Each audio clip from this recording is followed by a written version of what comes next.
जय जय नारायण मित्रों। आज मैं आपको दो कथाएं एक साथ सुनाने जा रहा हूँ। ध्यान से सुनना। एक समय की बात है, पृथ्वी लोक में आर्यवर्त नाम का एक समृद्ध राज्य था। वहाँ के राजा विक्रमसेन न्यायप्रिय तो थे, परंतु धीरे धीरे उनमें अहंकार आ गया।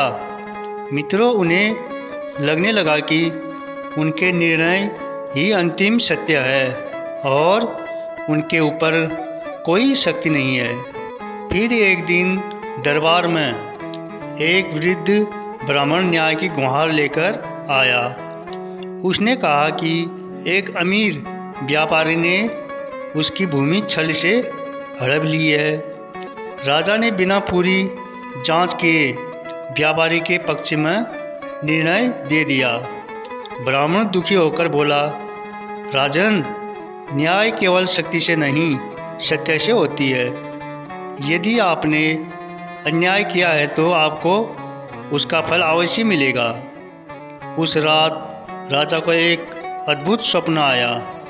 उन्होंने देखा कि आकाश में गहन अंधकार छाया हुआ है और वहाँ दो दिव्य पुरुष प्रकट हुए। एक गंभीर, शांत और कठोर दृष्टि वाले शनिदेव और दूसरे प्रभावशाली न्याय के प्रतीक यमराज। शनिदेव ने कहा, राजन, मैं कर्मों का फल देता हूँ। तुम्हारे हर निर्णय का प्रभाव तुम्हारे जीवन में अवश्य आएगा। तुमने आज अन्याय किया है, इसलिए तुम्हें इसके परिणाम भोगने होंगे। फिर यमराज बोले, और जब जीवन समाप्त होगा तब मैं अंतिम निर्णय दूंगा। वहाँ न धन काम आएगा, न शक्ति, केवल कर्म ही साथ होंगे। राजा भयभीत हो गए। उन्होंने पूछा, हे देवो, क्या मुझे सुधार का अवसर मिलेगा? तभी आकाश में प्रकाश फैला और सूर्य का तेज प्रकाश हुआ। उन्होंने कहा, हर मनुष्य को अपने कर्म सुधारने का अवसर मिलता है, लेकिन समय रहते जागना आवश्यक है। अगले दिन राजा विक्रमसेन बदले हुए थे। उन्होंने तुरंत उस ब्राह्मण को बुलाया और पूरे मामले की जांच करवाई। सत्य सामने आया, व्यापारी वास्तव में दोषी था। राजा ने भूमि वापस दिलाई और व्यापारी को दंड दिया। धीरे धीरे राजा ने अपने शासन में न्याय, सत्य और करुणा को सर्वोपरि स्थान दिया। वे समझ गए कि राजा होना केवल शक्ति का नहीं, बल्कि धर्म का पालन करने का दायित्व है।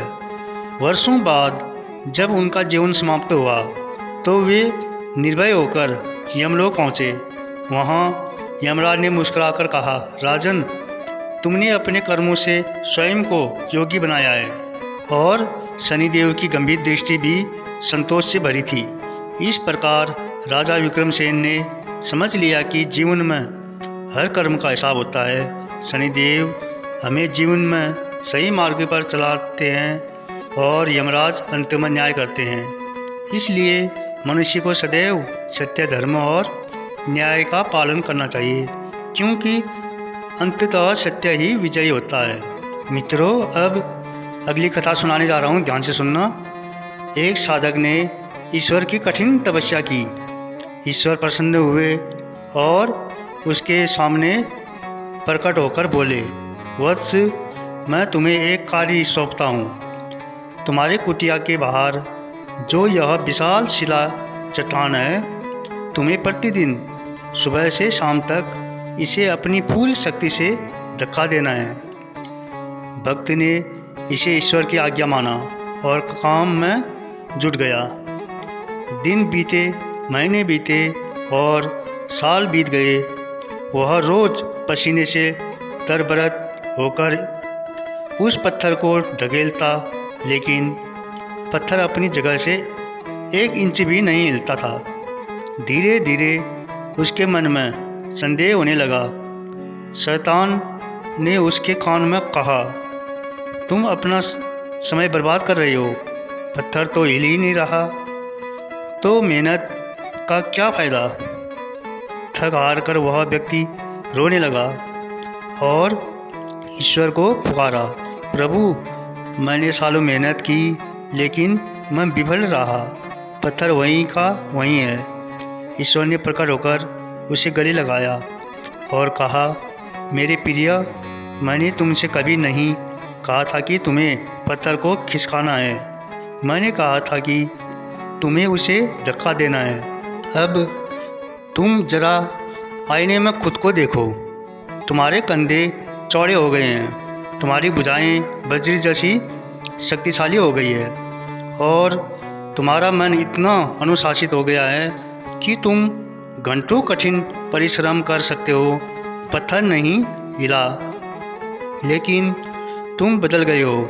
मेरा मकसद पत्थर हटाना नहीं, तुम्हें मजबूत बनाना था। पत्थर हटाने का काम तो मैं एक पल में कर सकता हूँ। बोलो जय जय नारायण।